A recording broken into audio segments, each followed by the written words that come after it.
السلام عليكم ورحمة الله تعالى وبركاته كسر دوادا وروحي ذلك أي دنيا دافئة دعني دين كهيني وركنا وحدين كجيمنا يا أريال تي في حرمته وكل هاي مجال هرجيسا ورك وحودي يا ريني دلت سعوديو أنا جو أحمد خالد فرحة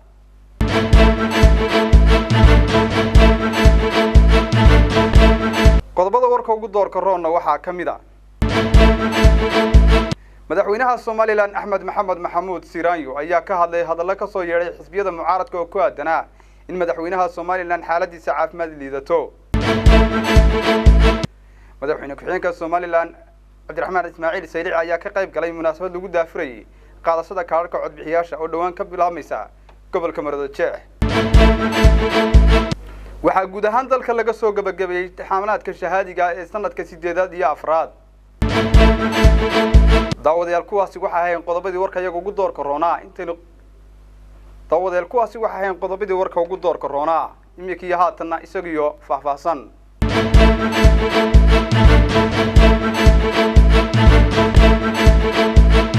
madaxweynaha Soomaaliland ayaa ka hadlay hadallo dhawaan ka soo yeedhay xisbiyada mucaaradka oo ku aadanaa in xaaladda madaxweyne Axmed Maxamed Maxamuud Siiraanyo ay liidato waxa warkaasi inoo haya wariye Sakriye Sudaysi مايجايزا مينكو عليا مدحوينها الصوماليلان أيها كتشوابي هذا لك صوير حسبية معارض كوكوادنا إن حالة مدحوين أحمد محمد محمود سيرانيو أي ليدتو شدو فاهفاين توركاسي ينوغوها يوريا سكرية سودايسي madaxweynaha jamhuuriyadda Soomaaliland mudane Axmed Maxamed Maxamuud Siinaanyo oo ku sugan magaalada Dubai ee wadanka Sultanka Imaaraadka Carabta waxa uu markii ugu horeysay ka warbixiyay xaaladiisa caafimaad oo ay ka deeriyeen qaar ka mid ah asxaabta mucaaradku madaxweyne Siinaanyo waxa uu sheegay in xaaladiisa caafimaad ay aad u wanaagsan tahay isagoo sheegay in maalmaha soo socda uu ku soo fool leeyahay dalka waana kan madaxweynaha oo amurahaasi ka hadlaya bismillaahir rahmaanir rahiim alxamdulillahi rabbil aalamiin wasalaatu wasalaamu calaa rasuulillah waxaan joognaa dalka Imaaraadka Carabta oo afarkuna هذه أدنى ونكسنها كان صدق سلام وصلى الله إن شاء الله تعالى هي لما حضرنا حمسنا يمرق الضرب بالحوا وهلا هي وحده واحد كتير مجرم إلى عفوات كهيا وعفوات قبا ونكسنا يوحد كتير مجرم مش وشيء بالواقع ينطق يقول تسلم كتير من الجوا muuqaalka uu madaxweyne Siinaanyo iskaga soo dubay magaalada Dubai ayaa waxa uu daawo u noqonaya hadallo ay sheegeen mucaaradka iyo warbaahinta qaar in madaxweyne Siinaanyo lagu dabiibayo magaalada Dubai oo uu fasax nasasho ugu maqnaa muddooyinkii u dambeeyay Sakariya Sudaysi Ariel TV Hargeysa madaxweyne ku-xigeenka Soomaaliland ayaa ka qayb galay munaasabad lagu daafurayay qaadashada kaararka codbixiyaasha oo ka bilaabaysa gobolka Maroodijeex sidoo warkaasi inooga hay wariye Cabdiraxmaan Bataash xafladan daafurka qaybinta kaarka codbixiyaasha ee gobolka Maroodijeex oo ka qabsantay Hotel Mansour ayaa sidoo kale waxaa ka soo qayb galay madaxda komishanka doorashooyinka mas'uuliyiin metelaya saddexda xisbi qaran maayirka caasimadda Hargeysa madax ka socota hay'adaha caalamiga ee komishanka kala shaqeeya arrimaha doorashooyinka qaar ka mid ah madaxda ciidamada qaranka iyo marti sharaf kale ayaa waxa uu horeyn halkaasi ka hadlay gudoomiye ku-xigeenka komishanka doorashooyinka Soomaaliland mudane Maxamuud Wacays iyo Kaltuun Sheekh Xasan oo ah madaxa qaybta wacyigelinta komishanka kuwaas oo sharaxay qaabka loogu talagalay inay hawshani u socoto iyo inta goobood ay ka soconayso kaar qaadashadu waxa isaguna halkaasi ka hadlay maayirka caasimadda Hargeysa mudane Cabdiraxmaan Maxamuud Caydiid Solteeko kaas oo fariin ku aadan qaadashada kaarka codbixinta doorashada u diray shacabka caasimadda Hargeysa iyo guud ahaanba bulshada gobolka Maroodijeex waxaan halkan aanu shacabweynaha fariin uga tagayaa caasimadda iyo guud ahaan gobolka Maroodijeexba inay si nabadgelyo ah oo degan qof waliba kaarkiisa u qaato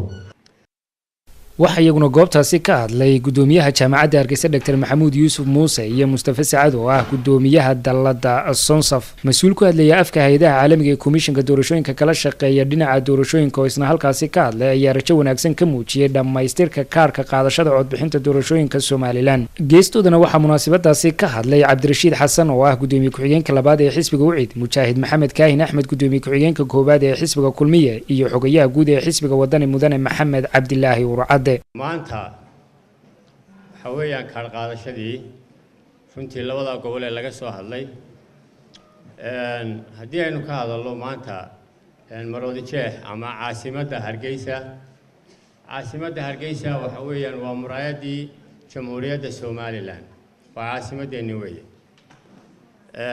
laba arrimood baan codsanayaa tan koowaad in shacab ahaan si nabadgelyo leh oo sharaf leh oo wanaagsan aad u qaadataan kaadhadhka intiinii isdiiwaan gelisay kaarka la qaadanayo sabtiga waa ka uu qofku masiirkiisii ciddii maamulaysay madaxweynaha uu ku dooranayo waa ka uu ku dooranayay baarlamaanka matalaya waa kii uu ku dooranayay golaha deegaanka sidaa la ajligeed qof kastoo Somaliland maanta waxa waajib ku ah inuu kaarka qaato runtii soo jeedinaynaa in dadweynaha maanta sabtida u dareeraya kaar qaadashadii ee gobolka Togdheer iyo gobolka Maroodijeex ay si hagar la'aan u galaan safafka si nidaamsan oo nabadgelyaana ay kaarkooda u qaataan qofna aanu kaarkiisa lumin waxaan jecelahay xukuumadda madaxweyne way ku dadaashaa hawshan laakiin ma dhammaystira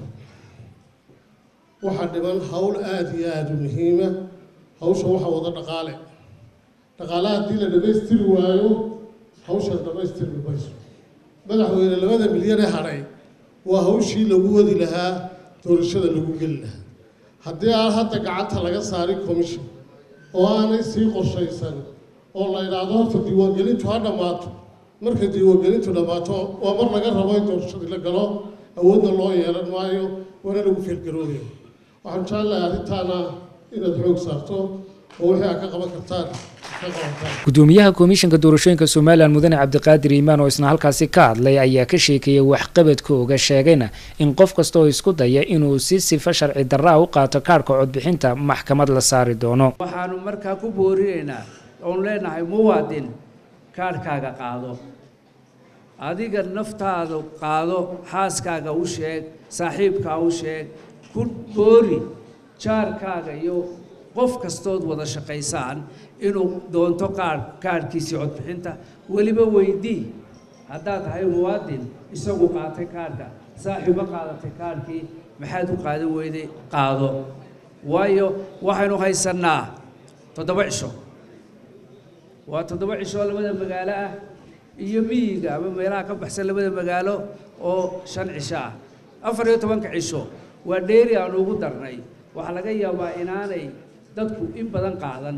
waxaan ugu talagalnay inay habka noqoto gabagabadii waxaa xafladaasi ka hadlay madaxweyne ku-xigeenka Soomaaliland ahna kusimaha madaxweynaha mudane Cabdiraxmaan Cabdilaahi Ismaaciil Saylici kaasoo sheegay in loo baahan yahay in si wada jir ah looga qayb qaato hawshan si ay dalka uga dhacdo doorasho xor iyo xalaal ah doorasho xor iyo xalaal ah si loogu dhiclaado waxa ku xiran tahay in nin walba inaga mid ilaaliyo in kaarkaasi muwaadinka ilaahuna qaato kii qofkii lahaa ma ka dhintay dabada ba ka dambeysay ama uu ka maqan yahay gacanta komishinkana ku haro wala ciidamada nabadgelyo dhammaantood qaybaha kala duwan la shaqeeya komishinku waxay ku amran yihiin in cid kasta oo hawsha istinaado khalkhal geli in sharciga horkeenaan xafladan lamid ayaa sidoo kale iyaduna saaka waxay ka qabsoontay xarunta gobolka Togdheer ee Burco taasi oo lagu daafurayay qaadashada kaarka codbixinta ee gobolka Togdheer Cabdiraxmaan Axmed Ibraahim Cabdiraxmaan Bataash Ariel TV magaalada Hargeysa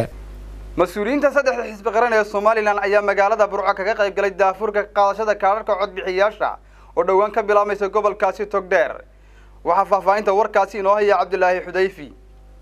munaasabad lagu shaacinayay daafurka qaadashada kaarka codbixiyaasha ee gobolka Togdheer ayaa ka qabsoontay hotel Cafe ee magaalada Burco munaasabadani ay ka soo qayb galeen mas'uuliyiinta saddexda xisbi qaran mas'uuliyiinta komishanka doorashooyinka wasiiro iyo maamulka gobolka iyo degmada Burco salaadiin iyo cuqaal ugu horeyntii waxa munaasabadaasi lagu daafurayay qaadashada kaarka codbixiyaasha ee gobolka Togdheer faahfaahin ka bixiyay xubno ka mid ah mas'uuliyiinta guddiga doorashooyinka qaranka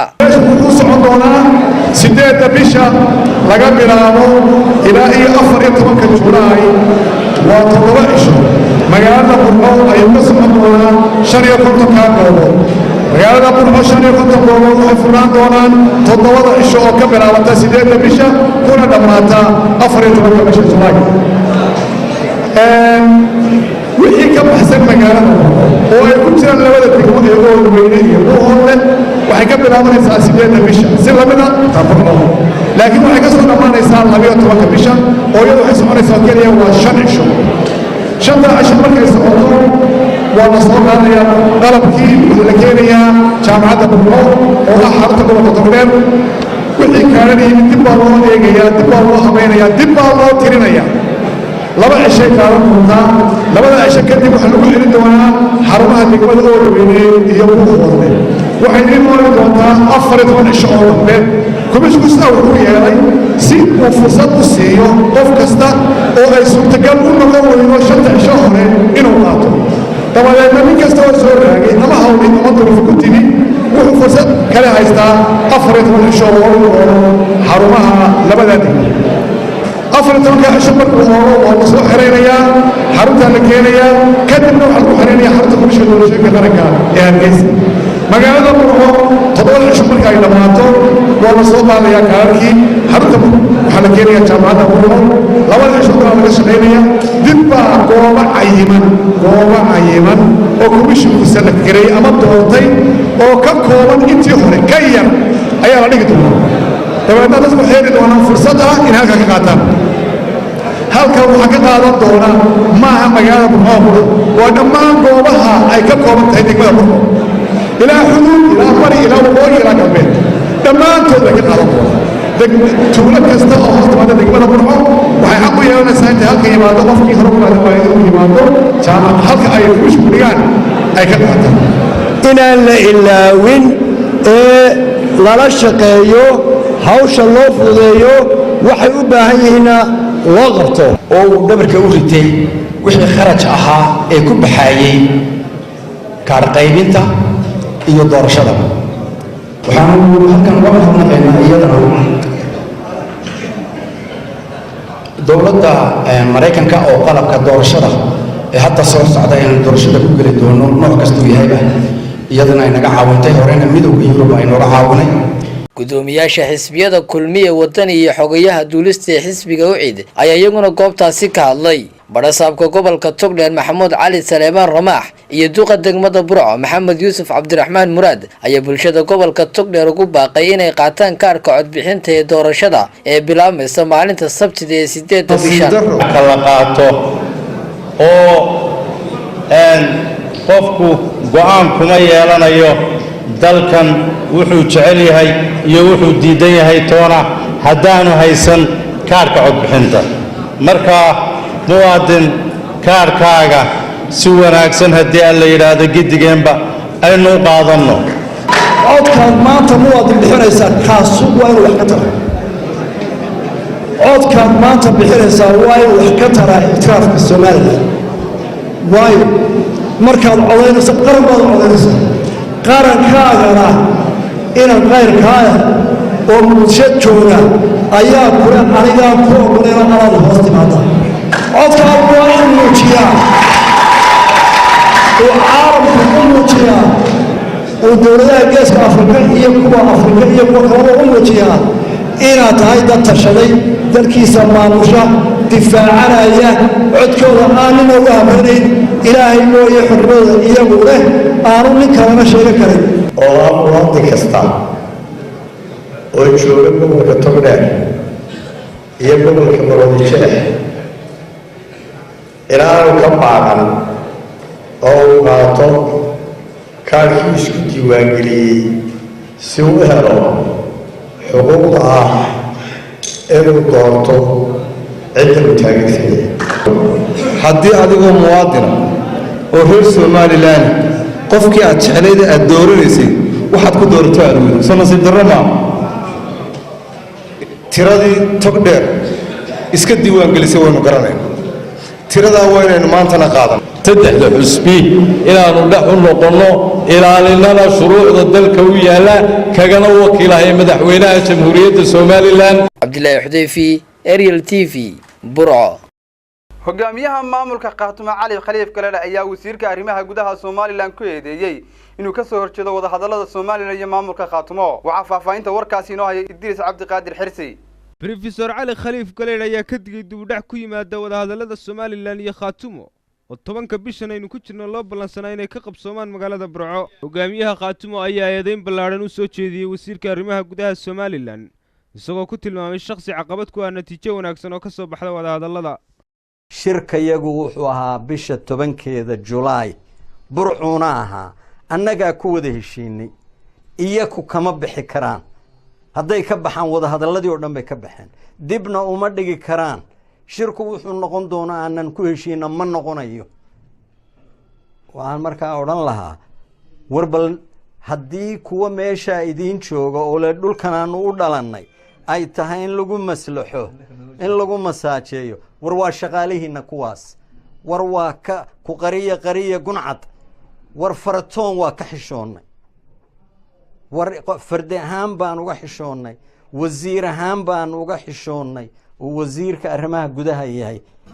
war isagu waxaanuu marba la soo taagan yahay khaatuma ma jirto waa cali khaliif iyo afar war isagu yuu haystaa isaga siilaanyaa magacaabay siilaanyuu mushahar ka qaataa wadahadalladan ayaa naruuro u noqday dagaaladii ku daatay oo kooxda khaatuma ay kula jirtay Somaliland taasi oo fashil ku yimaada keeni karo colaado dib uga qarxa gobolada bariga Somaliland Idris Cabdiqaadir Ariel TV waxaa guud ahaan dalka lagu soo gabagabay imtixaanaadka shahaadiga ee sanadka afraad iyo waliba sideedaad waxa faahfaahinta warkaasi inoo haya wariye Maxamed Nuur Greek guud ahaanba maanta waxaa dalka ka soo gabagaboobay imtixaanaadkii shahaadiga ee dugsiyada sare ee Somaliland oo muddo 6 maalmood ah ka soconayay goobaha waxbarashada gobolada degmooyinka iyo tuulooyinka Somaliland shir jaraa'id oo si wada jir ah u qabteen wasiir dowlaha wasaaradda waxbarashada iyo tacliinta sare ee Somaliland mudane Maxamed Xaaji Aadan Cilmi gudoomiyaha xafiiska imtixaanaadka qaranka Daawud Axmed Faarax ayaa waxay ka dhawaajiyeen in si nabadgelyo ah uu soo dhamaaday imtixaanaadkii qaranka ee ka socday guud ahaanba dalka waxa mahad leh oo aad iyo aad kun jeer u mahadnaqaynaa ilaaha maanta inoo soo gabagabeeyey imtixaankii shahaadiga ahaa fasalka afraad ee dugsiyada sare dalka Somaliland min Saylac ilaa Buraan oo si nabada inoogu dhamaaday ilaahay baan kun jeer u mahadnaqaynaa waanan shukriyeynaa gudoomiyaha imtixaanaadka qaranka Somaliland mudane Daawud Axmed Faarax ayaa wuxuu mahadnaq ballaaran u jeediyay wasiirka wasaaradda maaliyadda iyo wasiirka wasaaradda waxbarashada oo uu sheegay in ay fududeeyay imtixaanaadka qaranka Marwe Samsam Cabdi Aadan oo runtii aan oran karo waa birlabta Somaliland kolka la yiraahdo dhaqaale ahaan iyo waxtar ahaanba in badan aan soo wada shaqeynay runtii walooyinka halka fadhiya waliba aniga Fadxiye si gaar ah aan u soo shaqeynay iyo Cabdullaahi Yareeyo suurdowlug dib u nooga yimid Samsam waxaan leeyahay runtii kaalintii aanu halkan ka filinay way ka soo baxday way dhaqaale xumo iska jirtay laakiin waxay guntiga dhiisha iskaga dhigtay runtii inay ku guntato inuu xafiiska imtixaanaadku waayin miisaaniyadii loogu talagalay waxaan kale u mahad celinayaa wasaaradda maaliyadda wasiir Samsam Cabdi Aadan oo runtii sidaa hortayna la sheegay ku suntan guud ahaanba wasaaraddeeda iyo wasaaraddii waxbarashada oo waxa weeyaan ay mataana la tahay inaanay wixii mas'uuliyad ka saaran iyo wax dheeraad oo ay u haabataba aanay kala hadhin aad iyo aad baan ugu mahad celinaynaa waxaan kale u mahad celinayaa si waafi ugu mahad celinayaa wasiirka wasaaradda warfaafinta Cismaan Cadiid Saxardiid oo runtii isaguna waxaan oo dhan iyo hawlahan waxa baahiya ee xiriirka isku haya waa wasaaradda warfaafinta wasiirka iyo wasaaraddiisa iyo dhammaanba warbaahinta gaarka loo leeyahay ee ta maxalliga ah ee qaranka ee nala shaqaynaysay iyo dhalinyarada ku hawlan had iyo habeen iyagana waxa weeyaan aad iyo aad baan ugu mahad celinaynaa ugu dambeyntii wasiir dowlaha wasaaradda waxbarashada iyo tacliinta sare ee Somaliland mudane Maxamed Xaaji Aadan Cilmi ayaa waxa uu sheegay in imtixaanaadkan uu si nabadgelyo uga soo dhamaaday guud ahaanba dalka ilaaha weyn ee waaxidka ee inoo suurta geliyay maanta oo taariikhdu ay tahay 6 bishii July 2017 in ay soo gabagabowday imtixaankii shahaadiga ahaa ee bilowday 6 casho ka hor si nabadgelyo ah oo wanaagsan oo qurux badanna guud ahaanba jamhuuriyadda Somaliland nabadgelyo ku soo gabagaboobay ilaahay baynu ugu mahadnaqaynaa intaa kadib waxaan ilaahay ugu mahad celinayaa oo kale inaynu ku guulaysanay ku talagalkii ahaa kordhinta tayeynta iyo kor u qaadidda waxbarashada inay iyaduna inoo suurto gashay oo ilaahay inagu guuleeyey innagoo dhammaanba ka hor tagnay agabyada sahla in wax lagu qisho iyo wixii la mid ah taasoo runtii ahayd markii ugu horreysay ay wasaaraddu si weyn u suurto geliso inay ka gaadho go'aankii isaga ahaa oo runtii inoo suurto galay iyada oo runtii arrintaana aanu uga mahad celinayno dhammaanba intii nagala shaqaysay hadday taladeeda tahay iyo hadday taagteeda tahayba aad iyo aad ugu mahad celinayno 26,558 arday ayaa jamhuuriyadda Soomaaliland u fadhiistay imtixaankii shahaadiga ahaa ee sanadkan. Maxamed Bashiir Nuur Greek, Ariel TV, Hargeysa. daawadayaal intaasi waxaynu ku soo afmeernaa war wixii dalka iyo daafaha dunida inaga soo gaadhay aniga bahdii kala qayb qaadatay waxaan idinka tegaynaa assalaamu calaykum waraxmatullaahi tacaala wa barakaatuh.